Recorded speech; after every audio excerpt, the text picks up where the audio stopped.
Hello again, fellas, and welcome back to another episode of the Blind Pig, courtesy of BGObsession.com.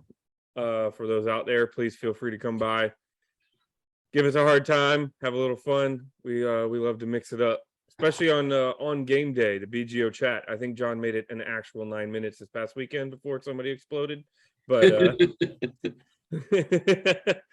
I'm just messing around. Things tend to get a little heated, but we try to have some fun at the same time. You know, there's a lot of good people in there.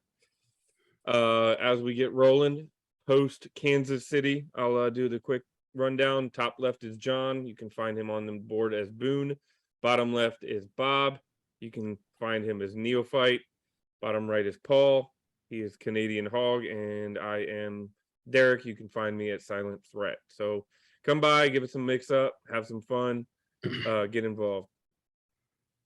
All right, so I think the easiest way to do this thing is kind of jump in belly flop first and dive right into the game. I will share some things, but what's your all's reaction? I'm assuming I know Paul and John, you guys were in chat. Bob, you were for a little while, right? Were you? Yeah, everybody saw it live, right? Yeah, I went back and watched it again. You know, the condensed version. With my full attention. And honestly, I know everyone, when you haven't played well over decades, consistently well, you're going to put a lot of stock in everything you see, even in preseason. And so I know the narratives on social media were, you know, the one Wentz play, which I want to talk about, where he got sacked. The defense was awful. I guess what I felt like was I thought the offense looked pretty good. The starting offense looked pretty good. I know they didn't score, but the running backs looked pretty good. Robinson continues to look like the man. The wide receivers look good, I thought, overall, with one exception that I'm going to bring up in a little bit after we hear from you guys. And the defense really wasn't terrible. We were very good against the run, especially early on. They couldn't really run on us at all. I think we held them like 60 yards. We outrushed them. We just, Mahomes is Mahomes, and we still don't. I don't know whether we don't know how to stop him, but he just ate us alive over the middle. That was pretty much the story of the starters, was he ate us alive over the middle with impunity, and he did what Mahomes does. He got away with some goofy things and made some incredible throws. So I didn't think it was as bad as how people were reacting to it, but we're just so hungry for when are we going to be able to compete with good teams that I think it doesn't help the fan confidence level when you kind of go out there and sputter. That's what I got. Mahomes. Like, I don't know what. And the point I made in the chat, and I believe I made it in the chat, is he didn't just do that to us. He did the same thing to Buffalo in the final 3 minutes of what people say is arguably the greatest football game ever played, and did it faster. You know what I mean? Like, so 90% of the quarterbacks that you're going to face on a regular basis are not going to be at the level of Mahomes. So it's a measuring stick. I saw pressure because most of his off-script plays were because there was pressure. You know what I mean? We did get pressure on him. He wasn't sitting back in the pocket picking us apart. He was breaking the pocket, making sidearm throws between two blitzing defenders. He was shifting and sliding and moving. So he was not comfortable. He's just really, really good about what you do when you're not comfortable, which allowed him to be very successful. So I think there's things that we can shore up, but I also don't think it's time to. I don't know. I'm not at the panic button about Mahomes. I'm more about the panic button about third down and some of the other things within the game. The Mahomes factor is a factor in and of itself. It's kind of hard to defend. I don't think that as John alluded to, I don't think that the game was as horrible as some people will make out or make you want to believe. I think that is just a lot of frustration on people's part, wanting things to be better, obviously, but not materializing that way. My big concern, and just one little thing that really frustrated me with Saturday's game, was it looked a lot like what we've seen in the last couple years under Ron Rivera, specifically in terms of the slow starts. I am extremely frustrated with the way in which this team starts games. We had 3 drives in the opening half with Wentz and the starters that went for 30 or less yards, where we moved the ball 30 or less yards. Kansas City took the ball like 80 plus yards on their opening drive. They scored. We followed that up with a 4-play drive, put the ball right back in their hands, and before we can blink, we're down 14-0 very, very early in the second quarter. It forces us obviously to play catch up, but it also forces us to almost be next to perfect as the games materialize. And I don't know that we're quite at that level yet. And for me, it's a recipe for disaster against the strong teams. And I've always been a Rivera guy. I'm not going to criticize him. I have a lot of admiration for him, but we have to see things change in that regard. These slow starts, whether that be in terms of our record at the beginning of the season, or just slow starts in terms of the games itself, we always seem to come out flat. And I don't know why. I don't know what the reasons are for that, but it's something that we obviously haven't addressed yet. Yeah, I'm with you, Paul. I feel kind of that it's very frustrating. It feels like this team, and maybe we're being generous by saying team. Maybe it's just a couple of guys, and by that I mean the guys calling the plays. Need some warm up. They don't hit the ground running in the first quarter the way we play in the third quarter. Don't ask me why. I wonder what the game plan looks like versus what the game plan ends up being at the end of the game. I find that concept interesting sometimes, but I had my moments during this game that I had to jerk my emotions in and go, dude, it's the second preseason game. And there was a specific moment I remember doing this, and it's visceral. I have to do it every single time. Watch the game. I've watched the first half of the game 3 times now. And this play comes up, and every single time I have to rein in my emotions. It's like 2nd and 6, Kansas City's got the ball, and our defensive backs are giving everybody a 10-yard cushion. 2nd and 6, and we're giving them 10 yards. And it's Mahomes. And I'm like, really? We're just Mr. Mahomes, would you like a first down? Why don't you just come right on down, have a seat? We got one in the front row for you. But I really want to believe that we wouldn't do that in the regular season. If this were a real game with a game plan, 2nd and 6, I don't think we're going to line up like that. So again, I think I said it last week. I take these games with a grain of salt, and I look for little individual performances. Did player X man up and beat player Y on the other side of the line? And I saw some of that this time around. Let me ask you, Bob, why do you believe it would be different during the regular season? And I'm honest asking, because that's what we've seen for the last 2 seasons. And Derek, in the regular season was that same thing. It may be me wishing that it were different in the regular season. And I'm wishing with you.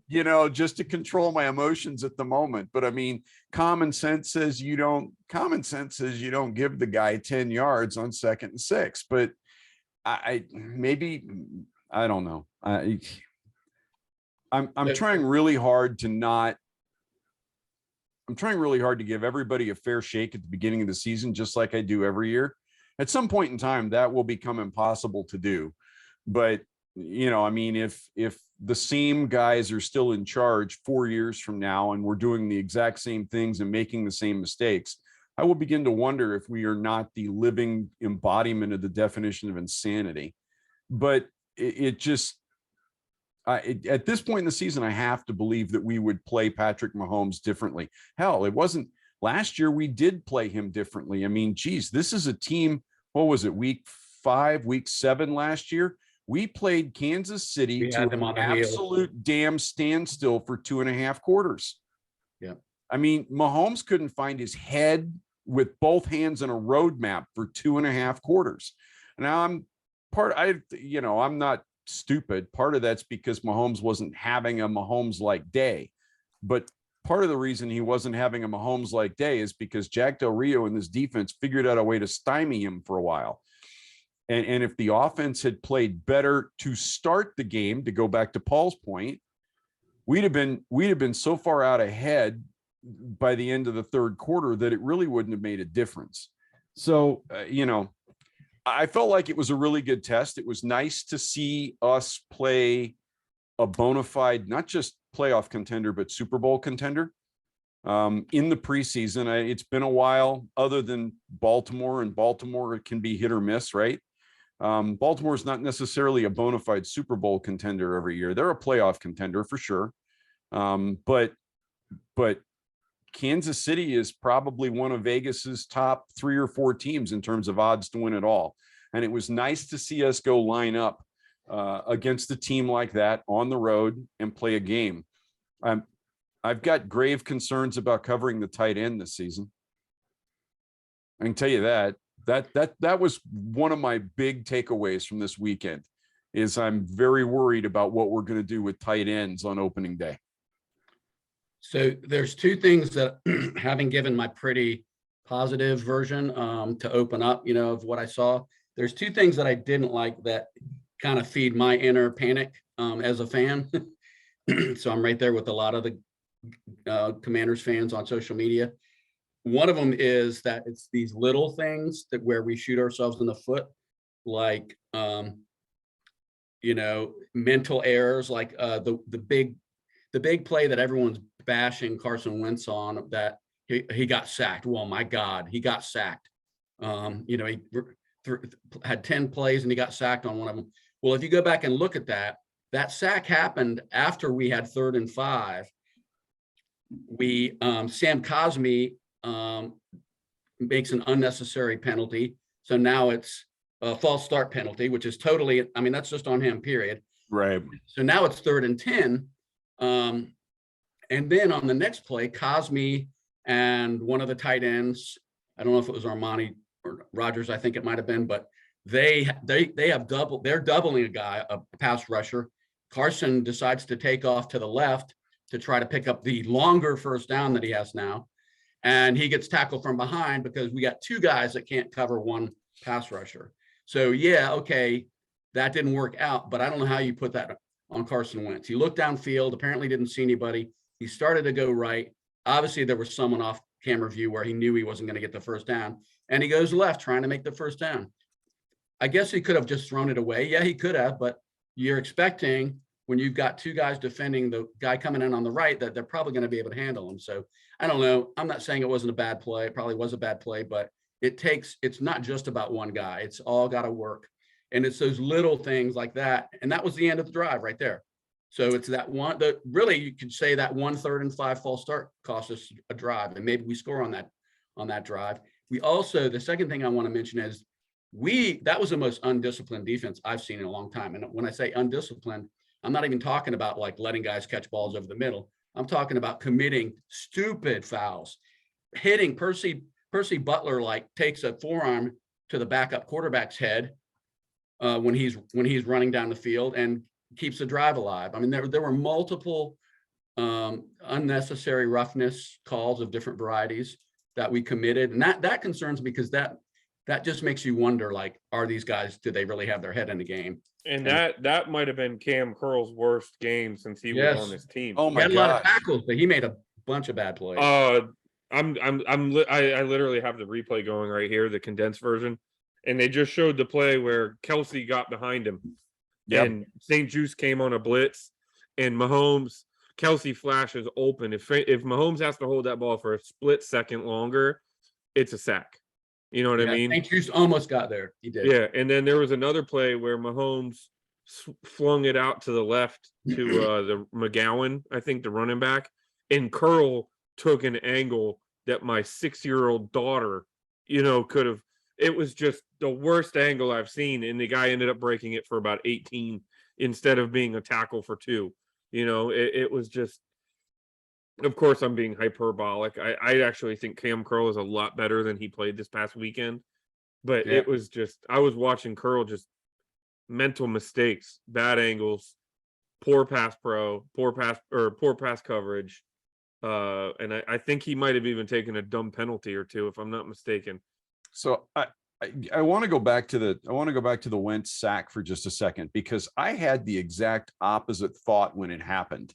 I'm sitting there watching the game and it happened. And my thought was, that's prime make a mistake trying to be a hero space for Carson Wentz.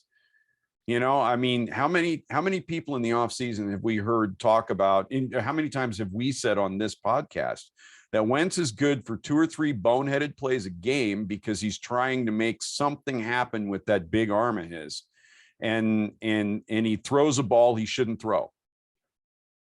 And instead of throwing a ball he shouldn't throw, granted, it's 3rd down, we're gonna give the ball back anyway. But instead of throwing a ball he shouldn't throw, he takes it down and he runs for open space. And he takes whatever it is he can get. And if it's a sack, it's a sack. But we've got the ball and we still get to punt. And we didn't do anything stupid. And I thought, I'll take that. That's a play where maybe in an Indianapolis uniform, Wentz throws a bad interception, or maybe in a Philly uniform, Wentz throws a bad interception.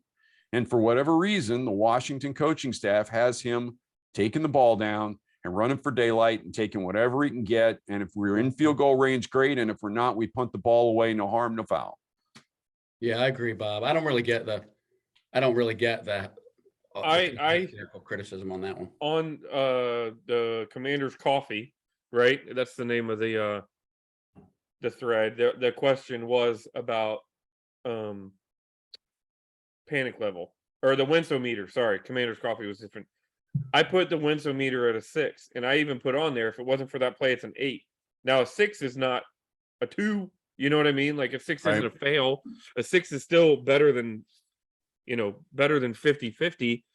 It's just, you would have liked to not have that play. And if you take that play out of the game,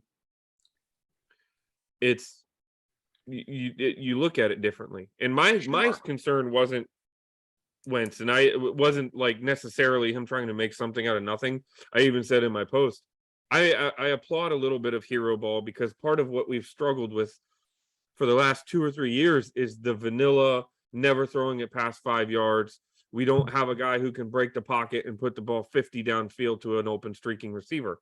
We have that now. So I am okay with him taking some of those risks, because when they do hit, they're going to hit big, and it's going to be a dynamic that we haven't had. But I look at the position we were in. We're coming down to the end of the half, if I'm remembering correctly, or the end of the quarter, and we're in field goal range, or at least close. The sack kind of took us out of field goal range. Let's go back a play, though. Huh? Cosme's penalty took us out of field goal I'm not range. saying Cosme wasn't part of it. That's a different play at 3rd and 5 than it is at 3rd and 10. And right. And I want Wentz to have the wherewithal that points are an option here. They're at a premium. We're playing a team that has had no problem getting downfield. So we need to make sure at a minimum we walk away from this drive with a field goal attempt. It can't cost us a field goal attempt. And that was my only point. But like I said in the post, it's preseason. The Bullets weren't live yet. We're going to have some of that with Wentz. And if anybody thinks Wentz is going to come here and be Taylor Heineke with a bigger arm, they're wrong. And even to that point, Taylor Heineke probably does the same thing. He's just faster, and he probably gets away. What did you guys think of the quarterbacks overall? Because I thought they looked pretty good. Paul, what did you think about? I thought Heineke looked especially improved after looking a little shaky in week 1. Yeah, Heineke looked like his typical self. He looked like a guy that if you need him in a pinch to come into a game, he can come in ready and deliver for the most part. He's not going to necessarily be a guy that needs 2 or 3 quarters to get himself in the game and get his head in the game.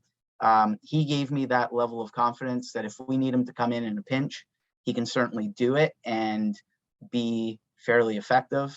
My biggest thing with Carson Wentz has always been for this year, at least this is me in my own head, put the ball in our playmakers' hands and let those guys do the work. I thought he did a really, really good job of doing that on Saturday for the most part. You know, he let our receivers use their feet and do their thing. And, you know, he didn't necessarily, you know, do anything dumb for lack of better terms. He was decisive with the ball. He got it out quick and, you know, let our receivers do their thing. We have more than enough talent that he does not need to reach and try to do too much with this team, especially early on in the season where, quite frankly, I think it's going to take a little bit of time for our guys to develop some chemistry. So, I thought they were fairly decent. Did anyone else's eyes get big when Heineke threw that end zone touchdown to Cam Sims? Did you, I mean, to me, that's the hardest pass I've ever seen Carson Wentz throw. And I thought maybe you can make your arm stronger. You mean Heineke? Heineke?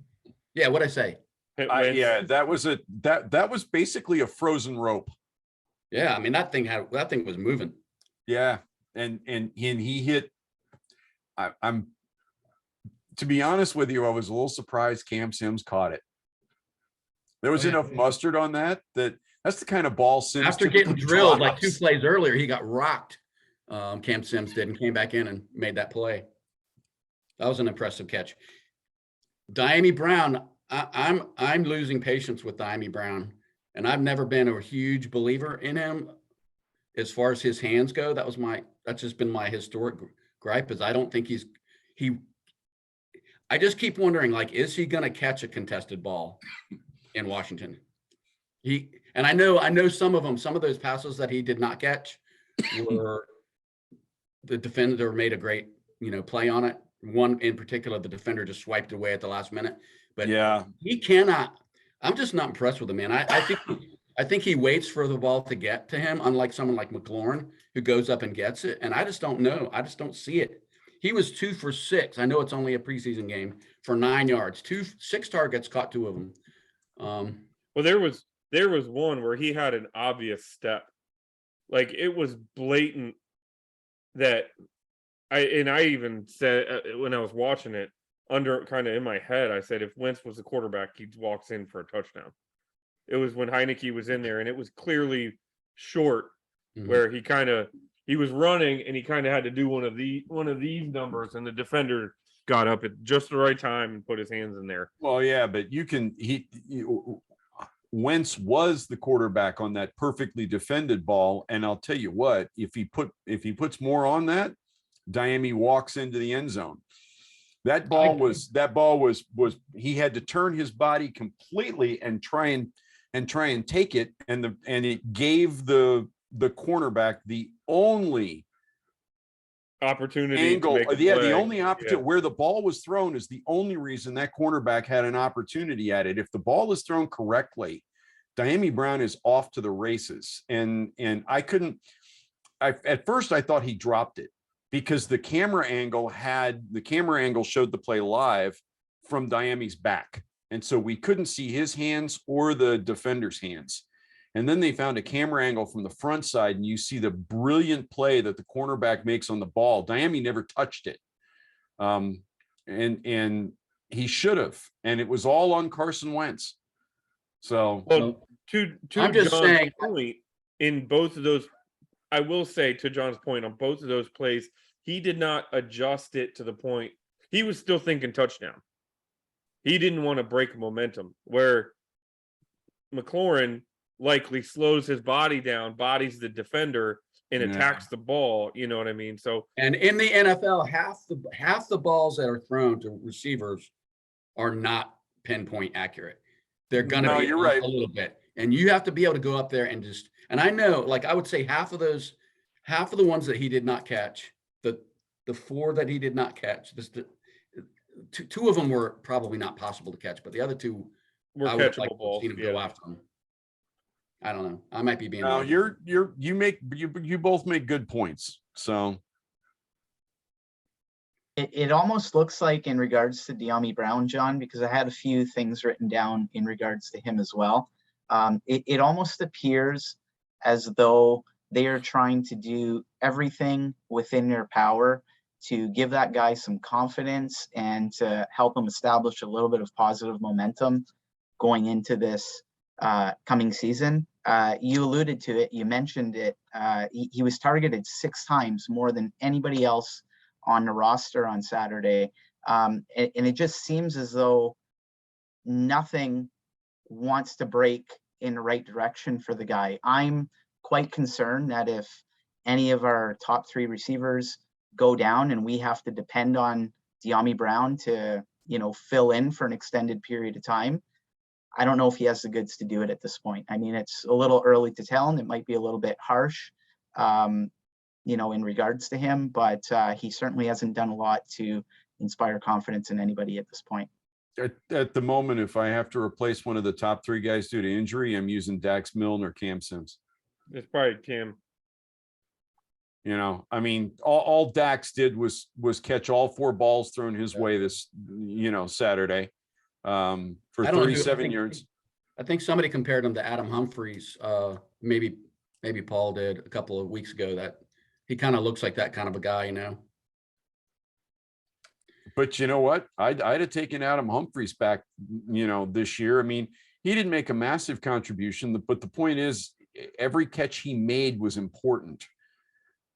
And it was, it was clutch. Yeah, It was yeah. 3rd and 7, and or 2nd and 14. Right. And he got 8 or 15 yards. Right. And Exactly. I mean, he knew exactly where he needed to be. He always, if the ball hit him, if the ball was catchable, he was catching it. And he became that guy that you just trusted. And every team needs one of those. Maybe they only catch 20 balls a season, but 15 of those balls are important and keep important drives alive. And we got to have somebody like that. Maybe this year it's not an unheralded guy. Maybe it's Terry McLaurin this year, but maybe it's not. How many mobile quarterbacks do we play this year? Because not only did Mahomes eat us alive, but the backup Bouchel, that guy ran all over us, man. I'm like, come on. I think the main is Hurts, if I'm not mistaken. I don't think Dak at one point used to be mobile, but I don't think he's got that juice left after the leg injuries. And I don't think, man. I mean, Daniel Jones always seems to find a way to rush for 100 yards We against just don't know how to defense that kind of guy for some reason. Well, the problem, Daniel Jones might have 350 yards rushing in his career, and 348 of it came against us. So that's right. That's But right. I mean, you're talking about those positive thoughts, and my positive thought early in the game, I say early in the game, I think it was sometime in the second quarter, was, with the exception of Mahomes and like 3 other guys in the league, this defense is getting there. I mean, we were inches short so many times. And if it's not Patrick Mahomes or Russell Wilson, or maybe Jalen Hurts or Lamar Jackson, the defense is recording a sack or disrupting a pass. Or at least QB hit, you know what I mean? Like, right. Yeah. A legitimate hit that forces a bad play. And it's just who Mahomes is. Would you say that to start this off, Derek? Mahomes gonna Mahomes? Yeah. But I watched the defensive line and I thought, we are so close. 90% of the quarterbacks in this league would be flat on their back, just happy to have hung on to the football. I agree. And I don't, watching the game, and now for basically a 3rd time, I'm still seeing pressure. I'm watching the edge get there. I'm watching the quarterbacks get pushed. I'm watching them have to break the pocket.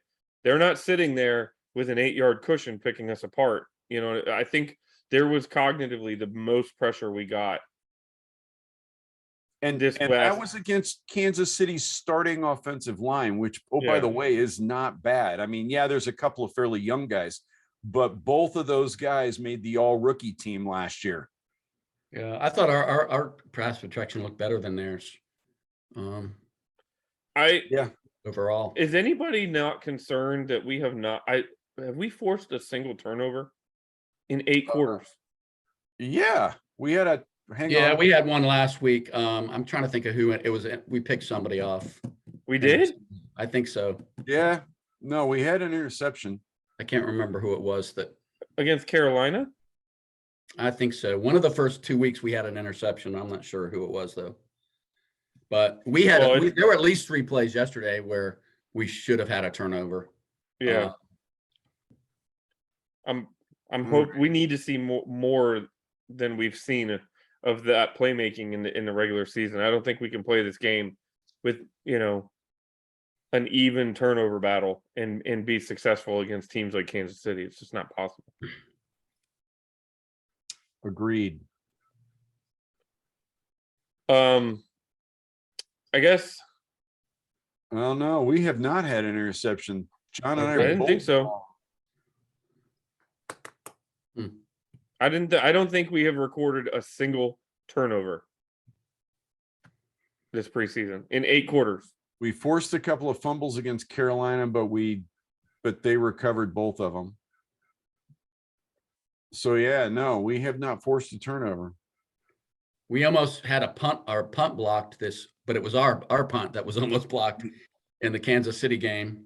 And I don't know who's going to be our kick returners or our punt returner. I thought Gibson bounced back okay.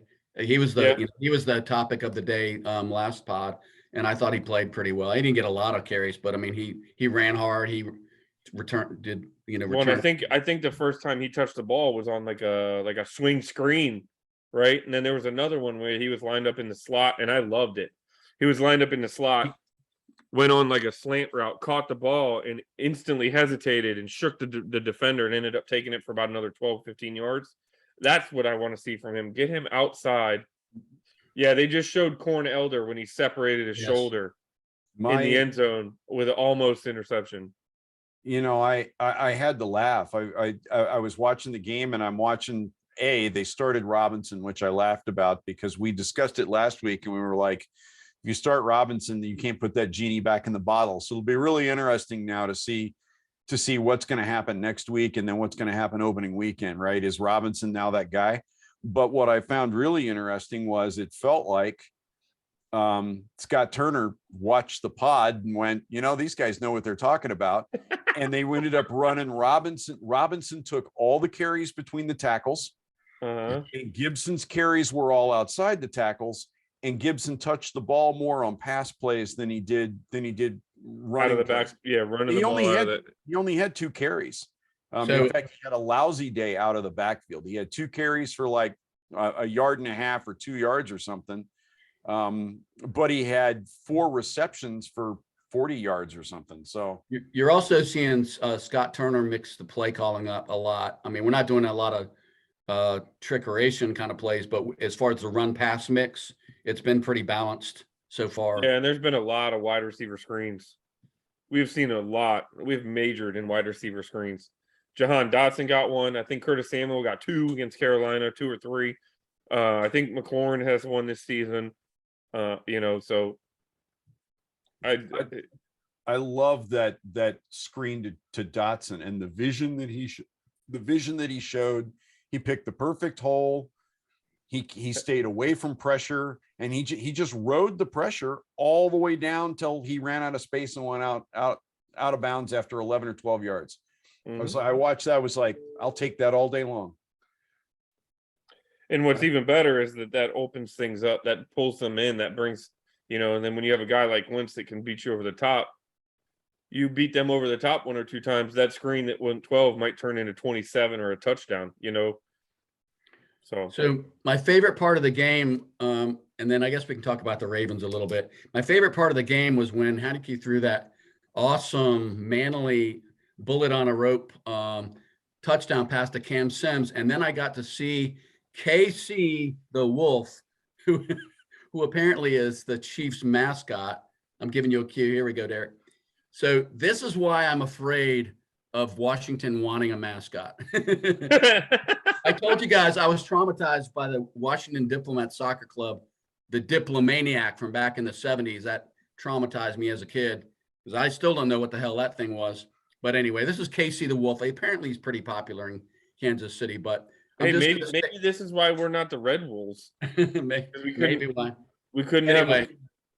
if you're an adult, if you're over the age of 17, you're not allowed to care about the mascot. I'm just putting that out there. It's like it's for little kids and plushies and beanie babies. But you're not allowed to worry about it as an adult. Okay? It'll be all right. It'll be stupid, but it'll be okay. It's not. We should not complain about it on social media. Let the little kids complain about it if they need to. That's right. All right. So, how much game planning we do to try to end the streak? Are the starters going to play? That's the first question. Rivera said yes, but limited. John, I know you're against it. I'm assuming you probably don't want to see Wentz out there. I'm okay. I don't want to see him out there for a whole quarter. Right. Well, the other thing is, especially Trey against Turner, the Ravens, because the Ravens will try to, yeah, they'll come at you. Trey Turner dressed today. I believe. Who was the other offensive lineman? There were two or three offensive linemen that I believe are going to be back for this game. So if we're going to have 4 starters available, you almost want Wentz to be out there for at least a series with them, because this is the last time they're going to have live fire action with him under center, calling plays, being able to do, adjust the protections and stuff. So I hope we see him for 2 series. One, if the series goes beyond 7 plays or something, it'd be nice to put together a long drive with a passing touchdown at the end of it. Be nice, because Wentz still hasn't thrown a touchdown. The only touchdown that has even happened when he was at quarterback was the 1-yard carry to Robinson, and that might have been his best drive. Was that drive? He was hitting people, and I think he was a yard short. He got us down to the 1 by a catch by Rodgers, I think. So I would like to see him get a solid, strong, 3 for 5 for 47 yards and a touchdown, mix things up a little bit, and have a real drive that actually mimics what we might actually get to see in the regular season. I'll tell you what I don't want to see. I don't want to see Logan Paulson out there on the field at all. I don't want to see Thomas. Yeah, what God, I'm having trouble. I'm filling Mark's role tonight. Yeah, hey, Logan, Logan Paulson, I don't want to see him either. No offense. Yeah, then we'd be in real bad shape. I know Logan Thomas is out there practicing today. He actually ran some plays with a brace on, but I don't want to see him on the field. I think they need to work him in slowly and not take any chances. I'm going to take the other end of the spectrum here, Derek. I don't know how important it is to play Carson Wentz in this coming game. Now, I get the fact that, we're down to 3 preseason games as opposed to 4. So you have, in theory, you have a smaller amount of games to deal with to get your guys ready. But we know what an effective Carson Wentz looks like in this league. We know what he's capable of doing. I don't know. I personally wouldn't want to risk it. I personally wouldn't want to put him out there. Now I know that, as you mentioned, there hasn't been a lot of cohesion with the offensive line. I think we were missing 3 guards last week, and we still did fairly effective without our 2 starting guards in that lineup. So that's kudos to our offensive line last week. But I don't know. I think you shelve him and you get him ready for Jacksonville. Again, we know what he can do in this league. Just take it from there and hope for the best come week 1. Did you guys see that they brought Wes Martin back today? They tried. They didn't get him. No, I think they did get him. The He's report listed on the depth chart. Oh, think they they did got get him. him then. Yeah. I thought I read an article that we tried to, or read a tweet. We tried to get him, but we were behind Jacksonville or somebody in the waiver wire. He's listed as the well, this is on ESPN. Granted, it could be old, but he's listed as the third guy deep behind Turner and Wes Schweitzer at right guard. Well, there's familiarity. I think all we can hope for this weekend is just no injuries. That's it. I was about to say, you know what? All I really care about is that we get through this game without anything major. And one thing I wanted to ask you guys, Phil Mathis was limping off the field, I think maybe yesterday. Like maybe someone got rolled on his ankle or something. I just wondered if anyone had heard me, whether he's okay. I think I believe I saw that he was working on the side field. So he wasn't in a cast. He wasn't Okay. getting an MRI. He wasn't out for x-rays. He doesn't show listed on the injury report. That's good. One positive is, with getting rid of the fourth preseason game, they've got a week off before the season opener. So it's basically 2 full weeks before. It'll be 15 days until the game. So let me see. So yeah, I don't really want to watch the Ravens preseason game. I was covering the team back in the day, and I actually flew up to cover a Ravens preseason game in Baltimore. And I was telling Paul this story before we came on tonight. There was like the worst storm I've ever been on this little commuter plane. And literally like people were coming off the seat. We're getting buffeted so bad. I'm pretty sure the plane got struck by lightning at least once. And people were praying. It was that kind of coming into Baltimore. So we landed and I'm like, this is the worst start to the weekend that could possibly ever happen. And then I went to the game and it was worse than that damn plane ride. So, I fully expect us to get trucked by the Ravens, and they'll be coming in there, throwing bodies everywhere, left and right. And, doing flea flickers down the field and everything else. Cause that's what probably. Oh, here, Kime posted D tackle Fedarian Mathis riding the bike today. Limped off the field Tuesday. OG Trey Turner is in uniform and helmet, but haven't seen him do anything yet. Hasn't practiced since early in camp because of a quad injury. So he was on the bike, but he wasn't out for an MRI. He wasn't in an air cast. He wasn't. Okay. All right. Which I think is good. And some positive news, to tack on to that. It doesn't seem like Mathis will be missing any sort of significant time or anything like that. But I thought that Daniel Wise did not do too bad on Saturday. So, I mean, in the event that we need to reach deeper down into that depth chart on the defensive interior, Wise seems to be a guy who is quietly developing, which is really nice to see. It wouldn't surprise me to see him get the snaps that the last couple of years have been going to Tim Settle. Get it. What Tim's been getting 10, 12, 15 snaps a game, something like that. Well, apparently he's eating things alive in Buffalo right now. The Buffalo fans are just crazy about him. He's throwing people around up there. There was a clip that he took Quentin Nelson and basically just took him for a ride into Josh Allen's front porch. And it was like a rag doll. And Quentin Nelson might be the best guard in football. He's at least in the conversation for top 3. So, but it was only 1 rep. But yeah, I think I'm going to miss Settle. I like Settle, but hopefully he goes up there and flourishes. And it was a simple situation that he wasn't going to get the opportunity to start down here, and you start to wonder. It would be so Washington for a guy like Tim Settle to go somewhere else, and as you say, Derek, just flourish and become a Pro Bowler or help a team win a championship, right?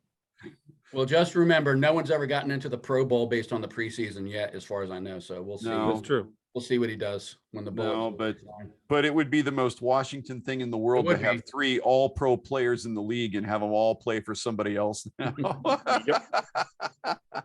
You're not wrong. So you're saying if Settle's an all-pro and Sheriff, and then who's your third? Ioannidis? I don't think Ioannidis is going to be an All-Pro. No, probably not. Yeah, that's an interesting. That's an interesting exercise because we might hammer some of the talent evaluators, but like at least in the past we had new regimes come in, and when they cut a fan favorite, the guy disappeared into obscurity because he wasn't any good. But guys like Tim Settle and Matt Ioannidis are good. You know what I mean? Yeah, I don't think Settle's going to disappear into obscurity. That's for sure. We've had our own stories like that. Logan Thomas is a perfect example of that. He's a cast off, and we made him into. He looks like an All-Pro, whether he is or not. Well, McKissick. Yep. Is another one, right? I mean, McKissick, we're what, his fourth team or something? And Taylor Heineke. Yeah. So, all right. So Bobby McCain. I'm not sold on McCain yet. I think he's a starting safety. I don't know that he's an All-Pro, but I think he's a starting caliber safety. He may get Cam Curl's spot if Curl plays another game like he did on Saturday. I don't know what was going on with Curl, man. So was anybody surprised, disappointed, upset, cried in their beer over the news that Young starting the season on the PUP list? Did that catch anybody off guard? Well, here's the problem with that is they asked Chase Young if they thought he was going to be back week 5, and he said no. Well, then they looked at the schedule. Week 6 is a Thursday game, so there's no practice, and it's realistic. It's realistic we might not see him until week 8 or 9. Well, I mean, here's the thing: Rivera always gets criticized because he doesn't really he uses coach speak. He doesn't really, tell you what the team's going to do. Well, he told us what they were going to do. He's been saying it for like a month that he was probably going to start out on PUP. So guess what? He started out on the PUP. So I don't really get why that. Well, I don't know why that required an Adam Schefter tweet, to be honest with you. I guess just because he was the, number 1 overall pick or whatever. Well, and but I think it might have gotten more airplay, except for the fact that we basically got consistent pressure on Pat Mahomes with a front 4 that didn't include Chase Young. I mean, I saw us getting pressure with Daniel Wise. Paul, I'm glad you brought him up. His name's been bouncing around my head for 2 days now. Wise just seemed to show up every time I really looked at the defensive line. Here's Wise. Smith Williams is another one. He almost got there a couple of times. And again, if it were anybody but Mahomes, Smith Williams would have a sack on his resume today. So I'm not concerned at the moment, and I'm more again, who said it last week? I'm more concerned about the linebackers. You're not concerned about the guys on the field because you're concerned about the whole package, because at this point the guys on the field are going to be just as effective as Chase Young is. It's the whole package that's ineffective. Right. Yeah, no, yeah, exactly. I mean, again, we can't cover a tight end. Granted, it's Travis Kelce, but it wasn't Kelce. Their backup tight end had 2 touchdowns. Well, yeah. It just felt like every time I looked up in the first quarter, Travis Kelce was running wide open against our starting defense. And I'm like, and there were a couple of plays that looked like they had him matched up against Cole Holcomb. And I'm like, that's a mismatch all day long. If I can see it, I know Mahomes can see it, and so can Bieniemy. So I don't root for injuries, but it looks like Dallas Cowboys left tackle left practice after a non-contact injury to his left leg. It doesn't sound good. Well, see, somebody was trying to snort blow off his calf and God. I shouldn't laugh. The karma gods are going to get me. I shouldn't have said it, but I live here, so yeah, it's all over Twitter now. Everybody's freaking out that Tyron Smith might have blown his ACL out. Anyways, well, gentlemen, I think we all have the same expectation and hope for this coming week. Let's get out of it with no injuries. Sam Howell is the future quarterback of the Washington Commanders. Fewer mistakes. I don't want to see any stupid, unnecessary roughness penalties or false starts by guys that have been starting for a year or more. I just want to see a little bit of competence. I want to Yeah, see. and Go ahead, Paul. no, and just to add on to what you said, John, in regards to fewer mistakes, it was something I wanted to say a little bit earlier, but I didn't. I just let it pass. But I just feel like this team sometimes lets things snowball. So you're alluding to the idea of mistakes. It's like we make one bad play and then that transitions into 2 or 3 consecutive bad plays that the team just can't recover from. As an example, there was that phantom Pass pass interference. call on Oh, it was William. the worst pass interference I've ever seen. Yeah, it was a terrible play. And in theory, they should have been off the field and Kansas City should have been punting at that point. But my issue is, okay, replay the down. They had another chance at it. The very next play, it didn't go for 6 or 7 yards. The very next play, Kansas City completed a 39-yard pass. And I feel like we did the same thing a lot of times last year. You think of that Kansas City game, I think it was a missed field goal that we had when we were up 13-10, and the game completely went sideways. It was the same thing in that home game against Dallas. It was 2 or 3 bad plays, and before we can blink, the game was over, right? So to tack on to what you were saying about, not having a plethora of mistakes, in addition to that, when the mistakes happen, let's try to recover from them a little bit better instead of having an avalanche ensue. Well, it happened last week against the Panthers, right? We had they were driving to win the game. We had the lead, and there was we were holding them. Then there was a penalty, and first down, and then it was another first down. Yeah. All right, now we got to do it again, and then we got to do another penalty. Now we got to, like. Yeah, it's like all the play, half the plays on that drive, if not more, were negative. We're not offensive plays at all. It was just negative yards from our gaffes. Yeah, So, like I was can't do that. listening to Doc Walker, and he's like, "All right, well, we got to do it again. All right, well, we got to do it again." He said about 6 times. You know what I mean? It's 6 different plays. So I think you're right, Paul. It's like that maturity level of that was a bad play. Let's make a good one now. Who's going to step up now and make the play that's going to change it and shift it in the other direction, as I want opposed to see to. some fire from the veterans when it happens. I want to see Wentz chewing someone's ass out when they turn in instead of turning out, which is what the play calls for. Or John Allen, if somebody blows an assignment, I want to see somebody in somebody's face, not on the sidelines, but on the field. I want to see it. Right. Maybe that stuff doesn't matter, but I just hate the passivity. Like, oh yeah, we did it again. Yep. Line back up. All right, gentlemen. I think that ties a good bow on this one this week. Are we going to come back next week, or are we going to take a week off? I don't know. Let's see how we feel. Let's Yeah. keep our viewers in suspense. Thoughts to brother Mark. Wish he could be here with us, but understandable why he's not. We're pulling for him. Mark, if you listen to this, you know you were with us in spirit, bro.